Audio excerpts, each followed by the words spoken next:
안녕하세요 여러분, 반갑습니다. 찌런이 심리TV 이지영입니다.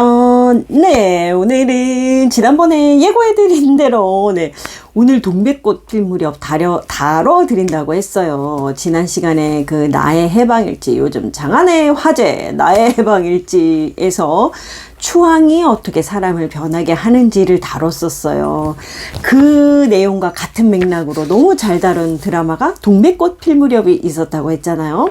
그래서 오늘은 그 동백꽃 필 무렵에서 용식이의 추앙이 동백이를 어떻게 변하게 하는지 구체적인 변화 두 가지 좀 짚어드리려고 해요. 이게 인간의 변화하고 너무 비슷해서, 저의 변화하고 너무 비슷해서 제가 이 그 명장면 모음을 유튜브에서 클립으로 보면서 야, 진짜 이 작가님도 인간의 그 치유와 성장, 변화에 대해서 굉장히 통찰력이 깊다라는 거를 깨달았었거든요. 그래서 그 변화 두 가지, 저도 제가 변하면서 알게 됐는데, 야, 그거를 심리 전공자도 아니고 얼마나 치유를 하셨는지는 모르겠지만 작가님께서 그거를 깨달으셨다는 게 정말 놀라웠어요. 그래서 첫 번째로 나 개인의 내적인 변화는 어떤 변화가 일어나는지, 그리고 두 번째 내가 변하면서 내가 맺게 되는 그 관계에서 또 어떤 변화가 일어나는지, 그 두 가지를 다 대사로 짚더라고요. 그래서 그거를 제가 오늘 짚어드릴 거고, 마지막으로 정말 중요한, 꼭 끝까지 보셔야 돼. 네. 그럼 나의 용식이는 어떻게 찾을 것인가? 네. 우리 삶의 용식이가 꼭 필요하겠죠. 네. 그것까지 다뤄드리려고 하니까 끝까지 꼭 시청 좀 해주시면 좋을 것 같아요. 아마 도움이 되실 거라고 반전이 있습니다. 네. 그러면은, 내용을 좀 보자면, 일단, 주인공 동백이와 용식이가 나오는데요. 동백이는 이제 공효진 씨가 연기를 했었죠. 공효진 씨가 여기서 고아의 미혼모예요. 그러니까, 7살 때, 차라리 아예 아기 때도 아니고 7살 때 엄마가 데리고 가서 고아원 앞에다가 두고 가는 거예요. 그러니까 그게 다 기억에 남아있으니까 훨씬 더 큰 상처인 거예요. 눈앞에서 내가 버려짐을 경험을 했잖아요. 그래서 그 너무 큰 상처를 갖고 살아왔고, 항상 뭐 학교에 가서고 고아기 때문에 뭐 주변에 친구의 엄마들도 경계를 하고 막 계속 어렸을 때부터 너무 막 그 사람들이 무시하고 안 좋아하는 이런 그런 시선들, 그런 대우들에 되게 익숙해져 있는 사람이에요. 그래서 굉장히 위축되어 있고, 심지어 좋아하는 남자가 있어서 아이까지 임신했는데 결국은 이제 안 좋게 헤어지고 미혼모로 살게 되죠. 그러니까 이래저래 막 나는 정말 인생이 왜 이럴까, 어디 가도 환영받지 못하고 사랑받지도 못하고 커플 관계도 안 좋게 끝났고, 완전히 정말 자존감 바닥으로 위축돼 갖고 살고 있는 인물인 거죠. 그리고 용식이는 이제 강하늘 씨가 연기를 했죠. 너무 연기를 찰떡같이 잘해 주셨는데, 강하늘 씨는 제겨울 아들 셋이었던 것 같은데, 막내, 어쨌든 막내고, 이제 태어나자마자 아빠가 돌아가셔서 사생아처럼 그렇게 자랐는데, 엄마인 고두심 씨가 그게 너무 안타까워서 정말 모든 용식이가 겪게 되는 어려움이 있을 때마다 뒤에서 몰래 다 그거를 해결해줘서 막 세상 구김없이 자란 그런 캐릭터. 네. 그런 억세게 본인이 되게 운 좋다고, 뭐 운이 좋은 거죠, 어떻게 보면. 네. 그런 캐릭터인 거예요. 근데 용식이가, 그 동백이의 그런 동백이 자신이 보지 못하고 있는 그런 모습들을 발견을 하고, 동백이한테 홀딱 반해서 그 동백이의 매력에 빠져서 그걸 동백이한테 이제 알려주기 시작하죠. 그러니까는 나의 해방일지에서는 구시와 연미정 서로 추앙을 했다면, 여기서는 용식이가 동백이를 추앙을 하는 그런 식으로 전개가 돼요. 그래서 좀 구체적으로 한번 얘기들을 보자면, 용식이가 이런 얘기를 하죠. 동백이한테 아마 거의 첫 그 추앙이 아닐까 싶은데, 추앙이라는 게 결국은 동백이가 보지 못하는 자신의 모습을 짚어주는 거란 말이에요. 그래서 용식이가 그래요. 동백이가 그 역할이 그 동네에서 미혼모고 술집을 운영하는데, 게다가 또 미모도 굉장히 빼어난 사람으로 나와요. 그러니까 동네 그 유부녀 아줌마들의 엄청난 질시를 받고 있죠. 불안불안한 거죠. 내 남편이 맨날 저 술집을 가고 막 이러면서, 네. 그런 상태인데, 이제 용식이가 동백이한테 처음으로 그런 얘기를 하죠. 이쁘기만 한 줄 알았는데 멋있기까지 하다고. 그러니까 동백이한테는 아마 이거 좀 되게 충격적이었을 거예요. 자기를 멋있다고 얘기하는 사람이 있네? 그러니까 아마 큰 충격이었을 텐데, 저도 마찬가지고, 저희 뭐 내담자들 사례도 마찬가지로, 이렇게 처음에 뭔가 나에 대한 피드백을 들으면 어잉 하고 좋기는 한데, 이게 이렇게 잘 스며들지를 않아요. 근데 이제 그게 좋은 어쨌든 발단이 되는 거죠. 이렇게 두드림 정도라고 볼 수 있을 거예요. 그래서 이제 또 용식이가 계속 얘기를 해줘요. 동백 씨는 동네 쭈구리가 아니다. 완전 그릇이 대짜인 사람이다. 그러니까 동백이가 이렇게 맨날 좀 사람들한테 막 얻어듣고 뭐 무시당하고 이래도 참고 있단 말이에요. 근데 그런 부분들에 대해서 오히려 그릇이 종지 같은 사람들이 버럭버럭하지. 당신은 굉장히 그릇이 대짜인 사람이다라고 또 관점의 전환을 또 하는 그런 표현을 용식이가 해줘요. 그래서 동백 씨는 누군가가 지켜줄 여자가 아니라 본인이 스스로를 지킬 수 있는 여자다라는 얘기도 해주죠. 그러니까 계속 동백이가 자기에 대해서 몰랐던 이런 관점들, 동백이의 모습들을 짚어주는 거예요. 이게 바로 추앙인 거죠. 그래서 동백이가 이제 그런 삶 속에서 이제 또 동네 사람들 이런저런 일이 있었고 그래서 굉장히 또 의기소침해지는 씬이 있어요. 이게 상담이나 저의 변화에도 마찬가지였어요. 이렇게 얘기를 자꾸 듣는다 해서 갑자기 내가 어느 날 점프 막 이러지 않아요. 좀 달라지는 것 같다가도 또 원래의 그 중력에 끌려서 또 내가 의기소침해지고 위축되고 이런 게 계속 반복이 되면서 조금씩 나아간단 말이에요. 동백이도 마찬가지로 여기서 그런 모습이 나와요. 그래서 이런 동백이가 이제 속상해하면서 이런 얘기를 하죠. 세상이 야박하다. 나만 자꾸 망신을 준다. 막 이러면서 속상해서 울어요. 했더니 거기다 대고 또 용식이가 또 아주 화끈하게 추앙을 하거든요. 뭐라고 하냐면 약한 척하지 마세요. 이게 정말 조금 대사는 긴데 굉장히 중요한 핵심 포인트였어요. 동백이가 본인에 대해서 전혀 보지 못했던 그 얘기들을 하죠. 동백 씨 운 좋은 사람이에요. 동백이 그 아들 필구도 너무너무 혼자서 잘 키웠고 심지어 자영업 사장님의 남 탓도 안 하고 치사하게 안 살고 착하고 착실하게 살아온 사람이다 지금까지. 남들 같았으면 진작에 나자빠졌다.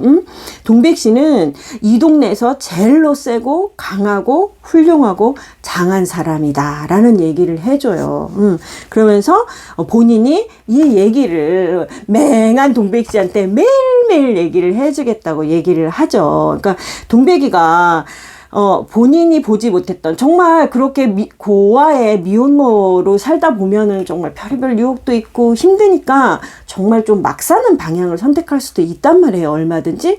동백이 되게 꿋꿋하고 착하고 착실하게 계속 열심히 살아왔단 말이에요. 아이를 키우면서. 그러니까는 그런 본인의 그런 모습을 전혀 보질 못하는 거예요. 위축만 돼 있지. 아, 내가 그런 멋진 모습, 내가 너무 잘해갖고 내가 그런 사람이구나라는 거를 못 봐요. 이거는 저의 이야기뿐이 아니라 동백이의 이야기뿐이 아니라 아마 여러분들도 많은 부분에서 그런 부분들이 있을 거예요. 자기가 얼마나 열심히 성실하게 잘 살아왔는지 이런 거 잘 모르거든요. 동백이도 마찬가지였던 거예요. 그거를 용식이가 꼭 집어서 얘기를 해주죠. 그러니까 동백이는 본인이 난 고아의 미혼모고 운도 억세게 나쁜 사람이야 라고 꽂혀 있어서 거기에만 꽂혀 있음으로써 자기를 되게 왜곡되고 부정적인 시각으로만 보는 거에 익숙해져 있단 말이에요. 근데 그래서 여기에 이쪽 부분에 너무 긍정적이고 잘해온 그런 모습들을 보지도 못하고 다 놓치고 있는 거죠. 그거를 아주 용식이가 콕 집어서 얘기를 잘 해줬어요. 그리고 이 표현도 굉장히 중요한 거예요. 매일매일 말해주겠다고. 안 그러면 또 자꾸 자신에 대해서 콩알만 해줘요. 콩알만 해주려고 하면 얘기해주고, 네, 얘기해주고 그렇게 해서 점점 이렇게 좀 자신에 대한 인식을 바꾸는데 시간이 필요하기 때문에 이거 굉장히 용식이가 잘 얘기를 했죠. 그래서 이런 계속 추앙이 계속되면서 어느 날 이제 동백이가 자신의 변화에 대해서 얘기를 해요. 이것도 굉장히 좀 중요하고 정확한 표현이었어요. 걸을 때 땅만 보고, 나는 걸을 때 땅만 보고 걷는 사람인데 이 사람이, 즉 용식이가 자꾸 나를 고개를 들게 하니까 이 사람이랑 있으면 내가 막 뭐라도 된 것 같고 잘났다 훌륭하다 지겹게 얘기하니까 내가 꼭 진짜 그런 사람이 된 것 같다. 예, 이게 바로 추앙의 효과인 거예요. 이제 본인이 정말 처음엔 아리까리 하다가 내가 진짜 그런 사람인가? 나 그런 사람이구나 라고 이렇게 변해가는 거죠. 그래서 동백이가 또 중요한 표현을 해요. 화딱지가 나. 그러니까 그전까지 자신에게 함부로도 하고 무시하던 사람한테 그냥 참았었는데 그거에 대해서 이제 막 화가 나기 시작한 거예요. 굉장히 이것도 정확한 포인트였어요. 예. 내가 이제 변하기 시작하면 나한테 함부로 대하던 사람들 그게 되게 익숙했는데 그러고 그거에 대해서 부당하거나 부당하다거나 분노도 잘 못 느꼈는데 그게 이제 막 부당하게 느껴지고 화가 나기 시작해. 저도 똑같은 과정을 겪었거든요. 그 얘기를 하더라고요. 그래서 동백이가 더는 안 참고 싶어진다고 라고 얘기를 하죠. 그래서 행동으로 연결시키는 장면까지 나와요. 너무 정말 그 과정이 잘 묘사가 되고 있어요. 그러면서 동백이가 사람들이 왜 나한테만 이렇게 함부로 대할까라고 고민을 하다가 깨닫게 된 거죠. 내가 만만했던 거라고 자기가 쫄보로 스스로 이미 쫄보로 항상 스탠스를 취하고 있었던 거예요. 저도 마찬가지로 그걸 똑같이 느꼈어요. 나 쫄보였구나. 그러니까 사람들을 많이 대하는 그런 서비스 업종에 있는 사람들을 대하다 보면은 그런 사람들 중에 이렇게 상대 가려가면서 대하는 사람들이 있잖아요. 상대가 센 거 정말 귀신같이 알고 납작 엎드리고 상대가 쫄보면 되게 만만하게 보고 함부로 대하는 사람들이 있단 말이에요. 그럴 때 제가 가끔 제가 친절하게 했는데 그렇게 대하면은 제가 소리를 좀 세게 내면은 바로 움츠러들더라고요. 그래서 내가 스스로 먼저 쫄보의 스탠스를 취하면은 그렇게 나를 함부로 대하는 사람이 있다는 걸 알게 됐고, 내가 자꾸 쫄보로 먼저 움츠려들고 있었구나를 깨달았는데, 동백이도 똑같이 그 얘기를 해서 참 그것도 너무 놀랬어요. 그러면서 이제 이 변화에 대해서 또 하나 얘기하는 게 용식이가 동백이한테 청혼을 하거든요. 그때 동백이가 그 얘기를 해요. 사랑받지 못해서 찌질대던 일생의 불안이 날아갔다라는 표현을 해요. 이게 굳이 동백이에만 제한된 얘기가 아니에요. 이렇게 내가 사랑받지 못하고 정말 쫄보로서 계속 위축돼 갖고 살면은 계속 불안이 올라오고 사람들 눈치 보고 맞지 않을까 미리 쫄아 있고 이렇게 불안한 삶을 주로 그 불안이 높은 삶, 불안이 계속 지속되는 삶을 산단 말이에요. 근데 그게 날아갔다고, 일생의 불안이 날아갔다는 표현을 동백이가 해요. 그래서 이 표현도 참 정확하고 놀라운 표현이었어요. 그러면서 제가 이제 두 번째 포인트, 앞에 지금 내용은 동백이가 내적인 변화에 대한 그런 대사들이었고요. 두 번째로 정말 또 중요한, 내가 변하면서 또 하나 변하게 되는 게 이제 세상과의 관계에서의 변화가 일어나요. 그 부분에 대해서도 이거를 작가님이 너무 대사를 잘 표현을 했어요. 동백이가 뭐라고 하냐면, 내 인생은 모래밭 위 사과나무 같았다. 파도는 쉬지도 않고 달려드는데 발밑에 뻗어 움켜질 흙도 팔을 뻗어 기댈 나무 한 그루가 없었다. 그러니까는 의지하고 그럴 수 있는 뭔가 하나도 없었다는 거죠. 근데 이게 정말 의지할 만한 게 없어서가 아니라 내가 내 불안에 너무 잠식돼 있어서 그런 걸 들여다볼 겨를도 없고 그런 상황이라고 좀 이해하시는 게 더 정확할 것 같아요. 그래서 동백이가 이런 표현을 하죠. 이제 내 옆에 사람들이 돋아나고 그들과 뿌리를 섞었을 뿐인데 이토록 발밑이 단단해지다니. 이제야 곁에서 항상 꿈틀댔을 바다바람, 모래알, 그리고 눈물나게 예쁜 하늘이 보였다라는 표현을 하죠. 그러니까 본인이 깊이 이제 불안이 줄어들고 뿌리를 내리기 시작하니까 옆에 사람들과도 연결이 되고, 그 다음에 내가 보이지 않던 아름다운 것들도, 이게 불안이 가라앉아야 잘 보이거든요. 내가 불안해 죽겠으면 아무것도 안 보여요. 아무리 멋있는 걸 갖다 놔도 그게 눈에 안 들어와요. 내 불안이 너무 높기 때문에. 근데 그게 이렇게 이제 변화됐다는 걸, 주변까지 다 볼 수 있게 됐다는 걸, 즐기고 누릴 수 있게 됐다는 걸 표현을 하죠. 그래서 참 이 표현도, 내가 세상과의 관계가 어떻게 변하는지에 대해서도 참 이 표현도 너무 정확했고, 동백이도 그렇게 변하는 게 너무 당연한 모습이에요. 이렇게 두 가지 변화가 있고, 마지막에 이런 대사를 하죠. 동백이가, 내가 용식 씨를 만난 게 기적일까요? 용식 씨가, 동백 씨는 그런 복권 같은 거를 믿어요? 그랬더니 동백이가 그러죠. 아니요, 나는 나를 믿어요. 동백이가 이제는 정확하게 자신감을 가진 사람으로서 자기를 믿을 수 있는 사람이 된 그런 대사가 나오는 거죠. 그래서 마지막으로 용식이가, 나도 너를 믿어요 라고 이렇게 얘기를 하죠. 굉장히 좀 정확한 치유의 과정을 표현한 내용들이었어요. 그래서 제가 이거를 올해 초에 굉장히 또 다시 한번 막 되새기면서 많이 봤어요. 그래서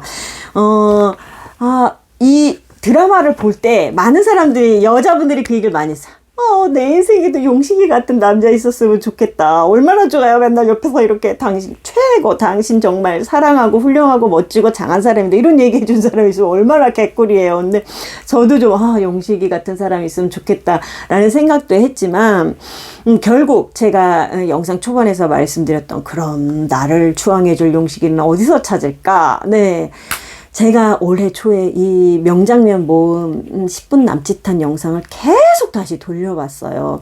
돌려보면서 저한테 딱 든 생각이 뭐였냐면, 물론 우리가 변화의 초반에 나의 그 왜곡된 시각을 잡아줄, 뭐 멘토라든가 필요해요. 상담사라든가. 왜냐면 나 혼자서 보기는 쉽지 않거든요. 초반에는 그거를 봐줄 사람이 필요해요. 근데 뭐 그 사람이 나와 항상 24시간 있는 거 아니죠. 용식이처럼 매일 만나는 것도 아니고요. 어느 정도 내가 나에 대해서 시각이 좀 바뀌고 자신감이 생기고 그래도 저 역시도 지금도 계속 너는 문제 있는 사람이야. 너는 그 존재에 대한 수치심, 저의 존재에 대한 수치심이 자꾸 이렇게 그런 생각으로 올라와요. 자꾸 비난하고. 그럴 때 나를 위한 용식이 제가 그 클립을 보면서 느낀 게 뭐냐면 결국은 나구나. 용식이를 내가 해줘야 되는구나. 다른 누구를 데려다가 용식이처럼 나를 추앙하라는 게 아니라 내가 나를 계속해서 추앙하는 연습을 하고 그런 눈으로 바라봐야겠구나라는 거를 그걸 보고 깨닫게 됐어요. 그러니까 우리가 용식이를 찾을 게 아니라 내가 나의 용식이가 돼줘야 된다는 거를 알게 됐어요. 그래서 거기서 그런 대사가 나와요.